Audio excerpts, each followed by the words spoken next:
sains. Penting untuk memperjelas apa fungsi agama dan sains. Setiap hal memiliki porsi yang berbeda. Menurut Paul Tillich, agama merupakan perhatian utama. Setiap diskusi yang berkaitan dengan etika, estetika, dan makna yang mengaruh pada pertimbangan-pertimbangan nilai tertinggi. Dan Paul Tillich mendefinisikan bahwa agama merupakan substansi budaya dan budaya merupakan bentuk dari agama. Ada 4 fokus tertentu mengenai agama dan sains. Yang pertama, epistemologi, asal-usul, proses, dan etika. Yang pertama, epistemologi. Epistemologi adalah teori pengetahuan yang membahas tentang bagaimana cara mendapatkan pengetahuan dari objek yang kita inginkan atau kita pikirkan. Epistemologi juga mempelajari tentang pengetahuan yang menyatakan mengenai suatu pengetahuan yang dimiliki oleh manusia. Menurut Paul Tillich, epistemologi juga bisa dikaitkan pada kehidupan kita masing-masing. Seperti apa yang kita pikirkan, pasti akan sesuai dengan apa yang kita inginkan. Tapi tidak banyak yang sesuai ekspektasi. Seperti apa yang kita lakukan tidak sesuai dengan apa yang kita inginkan. Mungkin agak sedikit jauh dari apa yang kita bicarakan. Tapi epistemologi juga berbicara tentang pengetahuan dari objek apa yang kita pikirkan.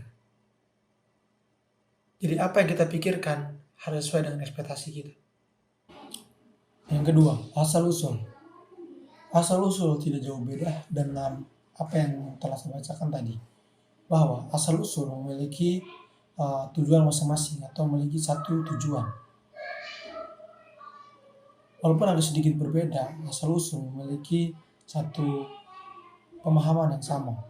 Bahwa apa yang menjadi asal dan apa yang menjadi usul dari tujuan Paul Tillich mendefinisikan agama dan sains sebagai satu perhatian utama.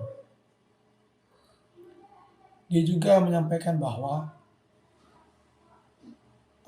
banyak sekali pro kontra antara apa yang dia keluarkan dalam bukunya. Dan itu yang menjadi satu pro kontra yang harus kita pahami bahwa asal-usul itu bukan hanya sekedar menyampaikan definisi agama dan sains dalam satu bentuk, satu tujuan. Yang ketiga, proses.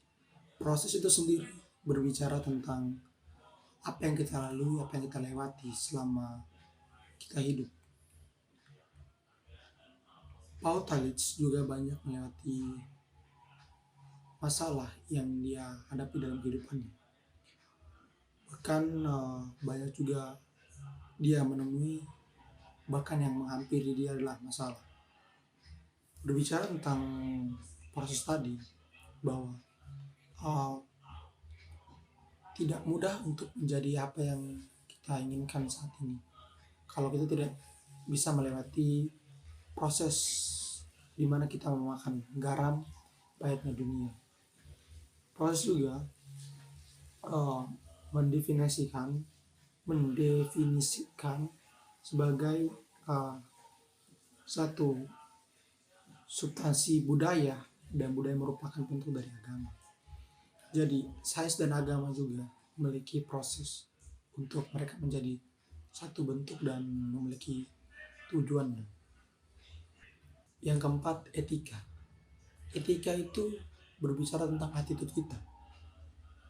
Etika, cara kita menghargai orang lain. Jikalau etika kita baik, attitude kita baik, kita bisa terima di manapun kita berada. Jikalau etika kita dan attitude kita tidak baik, kita susah untuk diterima orang lain, bahwa orang lain akan mengucilkan kita. Etika juga menyangkut pautkan tentang agama dan sains, bahwa jika agama itu tidak mencontohkan yang baik dan sains itu tidak mendapatkan satu pokok atau satu tujuan, agama itu tidak akan diterima. Jadi agama juga harus melakukan yang terbaik.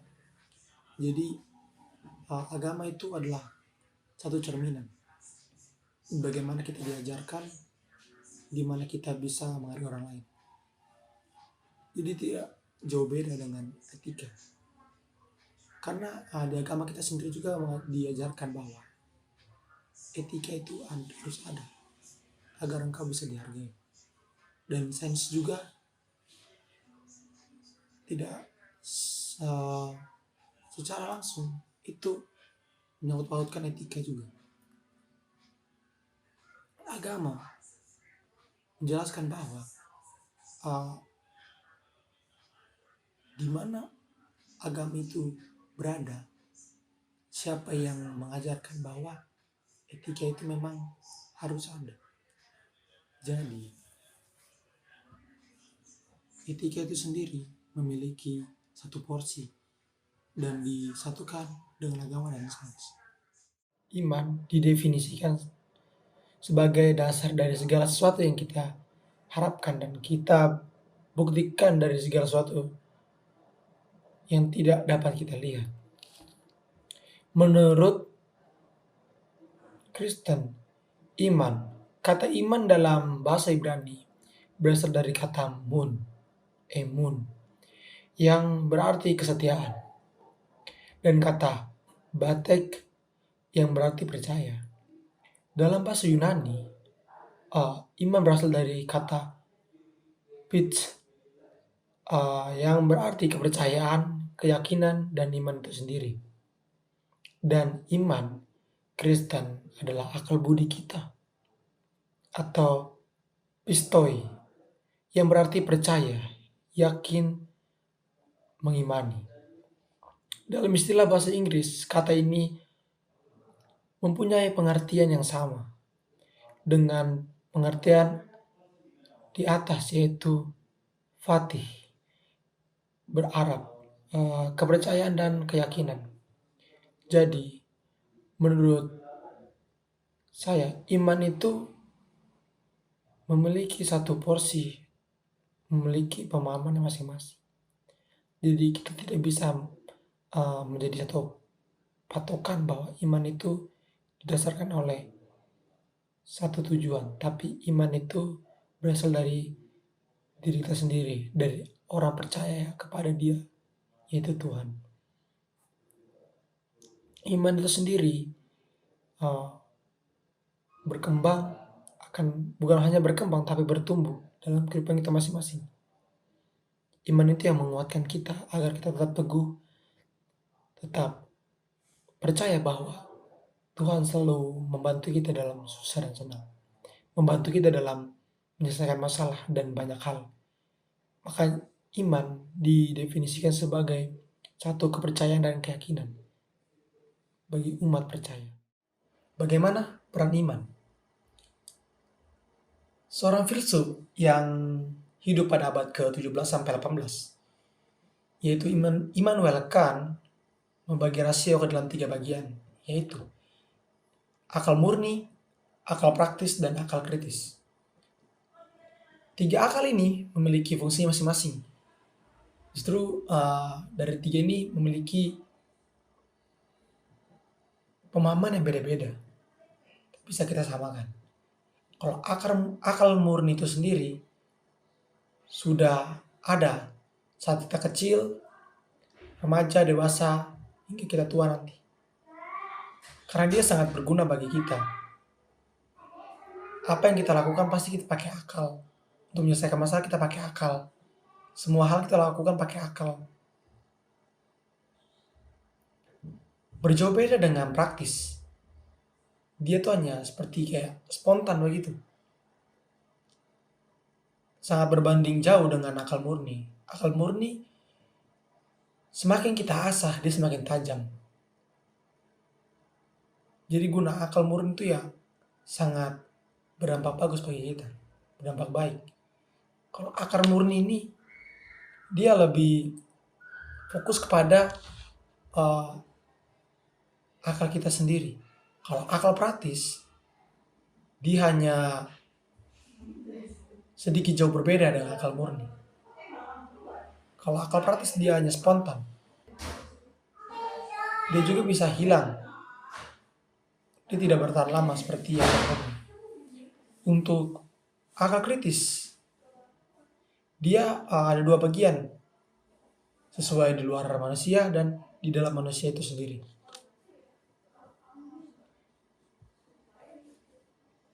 Akal kritis menyangkut dua bagian. Dia juga bisa mencakup pautkan antara murni dan praktis. Dua hal ini menjadi satu, yaitu disatukan menjadi akal kritis. Akal yang benar-benar di luar nalar manusia dan juga di dalam nalar manusia. Bahkan tak jarang juga ada yang sampai di luar nalar manusia. Tidak, maksudnya gini, tidak bisa kita pikirkan pakai pemikiran kita sendiri. Kita harus mencari dan menggali pemikiran dari materi yang kita ambil atau suatu materi yang kita ambil. Jadi dua bagian ini menyangkut pautkan menjadi satu, yaitu akal kritis. Mungkin kita bisa satukan saja menjadi akal kritis. Biar kita bisa menjadikan satu bagian itu tidak terpisah-pisah. Jadi akal kritis itu menjadi satu dari murni dan juga praktis. Digabung menjadi satu bagian. Siapa James W. Flower? Dia adalah seorang psikolog dan teolog Amerika Serikat. Teorinya pasti kita sudah tahu bahwa teori James W. Flower dia dipengaruhi perkembangan masa kecilnya dan suasana keluarga di mana dia dibesarkan dan bertumbuh menjadi seorang peneliti di bidang psikologi, khususnya psikologi agama. Kita tahu bahwa tempat menentukan apa yang kita dapatkan. Contohnya seperti James W. Flower. Dia berada di tempat yang menurut saya itu sangat baik. Mengapa demikian? Karena tempat itu mengaruhi kita di mana kita bertumbuh.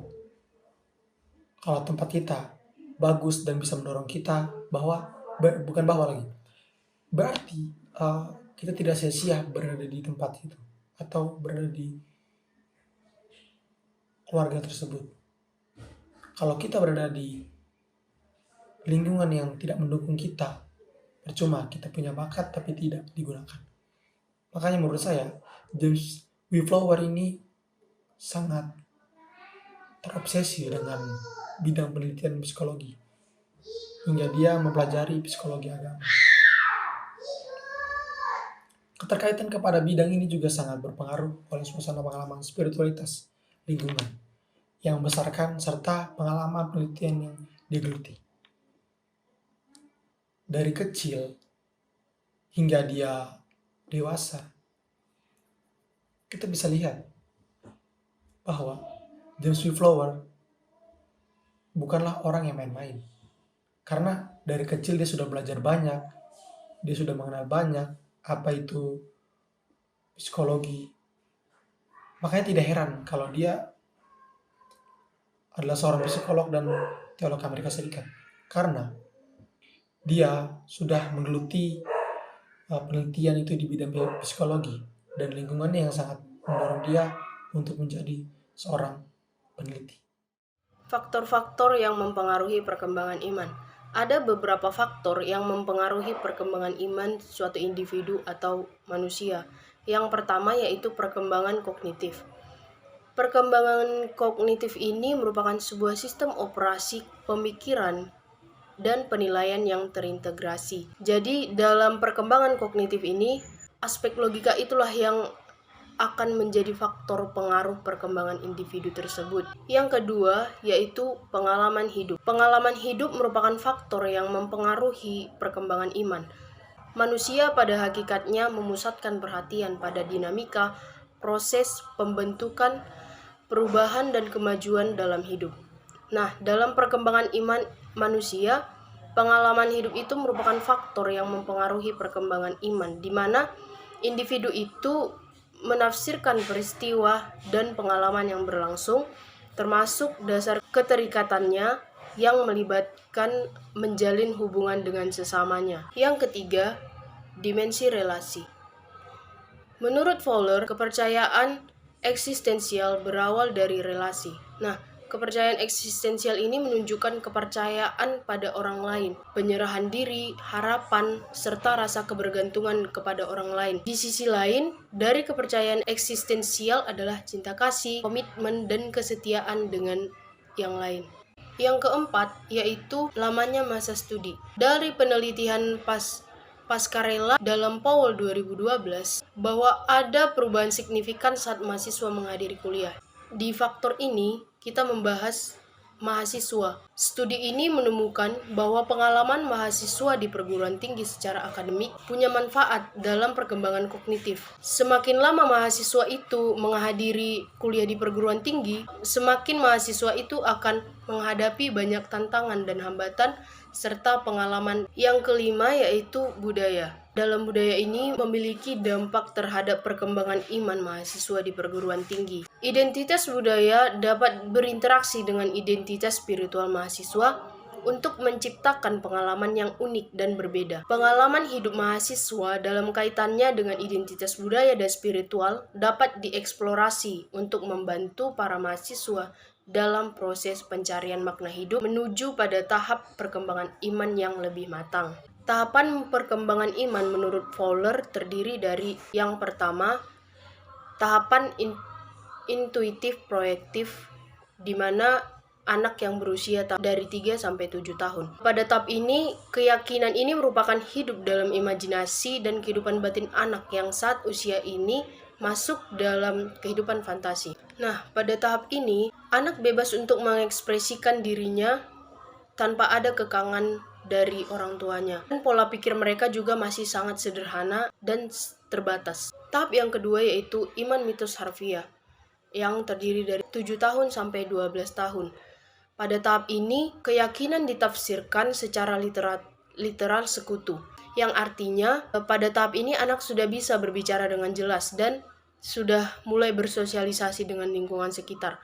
Pola pikir mereka juga masih sederhana. Tahap yang ketiga yaitu iman sintesis konvensional, yang berada pada usia remaja dan selanjutnya. Pada tahap ini, anak tidak lagi memandang Tuhan sebagai sesuatu yang jauh, melainkan mereka akan mulai membangun hubungan dan koneksi pribadi kepada Tuhan, namun tetap membutuhkan pengawasan penuh dari orang tua mereka, karena pada tahap ini, remaja memiliki peluang mempercayakan kehidupannya kepada pribadi lain yang bukan Tuhan. Yang keempat yaitu iman individuatif reflektif yang terjadi pada awal hingga pertengahan umur 20-an. Tahap ini ditandai dengan pengembangan dunia idiosinkratik yang dimana seseorang tidak lagi memberikan tanggung jawab imannya kepada orang lain, melainkan harus bertanggung jawab untuk diri sendiri dan juga mulai sadar akan identitas diri. Yang kelima yaitu tahap iman konjungtif atau parubaya. Tahap ini bergerak melampaui keistimewaan dari yang sebelumnya, menuju ke integrasi dari apa yang sebelumnya tampak sebagai pandangan yang tidak dapat didamaikan. Yang keenam yaitu universalisasi iman yang berada pada tahapan lanjut usia. Pada tahap ini, konflik yang mereka lihat itu tidak lagi sebagai sebuah hal yang baru, melainkan sebuah kenyataan yang harus dicari solusinya. Tahap ini ditandai juga tidak hanya oleh kesadaran dan nilai-nilai universal sebagai keadilan. Dan setiap tahapan perkembangan iman menurut James Fowler memiliki tantangan prototipikal yang berbeda-beda, di mana setiap tahapan membantu mempertahankan nilai-nilai keyakinan di dalam diri setiap individu. Selanjutnya adalah pengukuran tahap perkembangan iman. Yang pertama, The Faith Scale, di mana The Faith Scale ini terdiri dari 9 item dengan menggunakan tahap perkembangan iman dari Fowler. Yang kedua yaitu Development the Steps of Faith Scale. Hal ini terdiri dari 5 items pernyataan yang mengukur perkembangan iman dalam studi empiris tentang perkembangan iman pasien yang terkena kanker. Yang ketiga yaitu Faith Development Scale. Faith Development Scale ini terdiri dari 16 item pernyataan, yaitu dalam penelitian kuantitatif untuk mengukur perbedaan iman mahasiswa baru dan mahasiswa yang sudah senior. Yang selanjutnya yaitu hubungan perkembangan iman dan perkembangan moral. Dalam hubungan perkembangan iman dan perkembangan moral, memiliki hubungan yang positif dan erat. Moral yang baik akan terwujud apabila seseorang itu mempunyai iman yang berkembang dengan baik pula. Dan iman dan moral merupakan suatu kegiatan penalaran individu yang terungkap dalam bentuk ekspresi dan perilaku seseorang dalam kehidupan sehari-hari. Nah, selanjutnya di sini saya akan menjelaskan cara pandang James Fowler terhadap perkembangan iman. Cara pandang James Fowler terbagi menjadi 3, yaitu yang pertama kepercayaan, yang kedua perkembangan, dan yang ketiga yaitu teori. Pada kepercayaan, Fowler memandang sebagai bentuk upaya seseorang dalam merubah, menciptakan, kemudian memelihara hal tersebut sebagai hal yang sangat berarti bagi kehidupannya. Lalu yang kedua, perkembangan atau development tersebut dikenal sebagai proses perubahan kematangan wujud iman seseorang yang terjadi melalui beberapa tahap. Yang terakhir, yang ketiga ialah teori. Menurut James Fowler, teori dapat tercipta dari setiap ilmu pengetahuan yang di dalamnya terdapat sekumpulan hipotesis. Selanjutnya yaitu iman dan spiritualitas. Pada bagian spiritualitas, terdapat perkembangan spiritual sesungguhnya memberikan arah dan arti bagi kehidupan remaja tentang kepercayaan mengenai adanya kekuatan non-fisik yang lebih besar daripada kekuatan dirinya. Suatu kesadaran yang menghubungkan remaja langsung dengan Tuhan atau apapun yang kita namakan sebagai sumber keberadaan kita.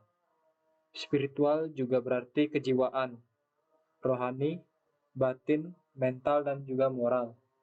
Yang artinya, ketika diri kita remaja kepada Allah, maka hadir spiritual pada identitas diri pribadi kita masing-masing. Yang selanjutnya yaitu iman. Iman Kristen menjadi hal yang harus dimiliki oleh umat Kristen, yang dimana iman juga menjadi syarat untuk mendapat keselamatan dari Tuhan Yesus Kristus. Tanpa adanya iman, kehidupan rohani akan mati, dan seseorang tidak dapat berkenan di hadapan Allah. Selanjutnya yaitu iman dan agama. Pada bagian ini ingin menjelaskan bahwa keduanya memiliki hubungan yang erat. Karena kalau berbicara mengenai iman, sudah tentu seseorang mengenal akan adanya agama. Sudah tentu juga seseorang mempunyai agama yang mengatur agar memiliki kepercayaan dan memiliki iman kepada Tuhan Yang Maha Esa.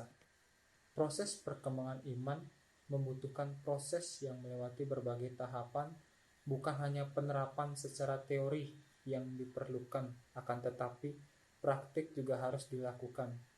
Tanpa adanya iman, tidak akan ada agama, karena iman atau kepercayaan menjadi syarat dari sebuah keselamatan. Ya, kini tiba saatnya kita masuk kepada bagian tanggapan kritis, yang dimana kelompok kami, kelompok 3, yaitu setuju dengan adanya teori ini, yang dimana dari yang dipaparkan oleh James Fowler mengenai teori perkembangan iman ini, dikarenakan banyak ahli yang mengkaji akan adanya teori dan ikut mendukung teori perkembangan iman yang dibuat oleh James Fowler.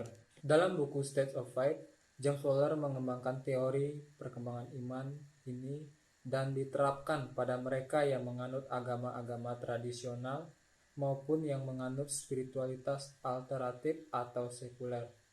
Dan salah satu yang menjadi patokan kami adalah James Fowler berpendapat bahwa perjalanan seseorang dalam beriman telah dimulai bahkan sejak masih dalam kandungan.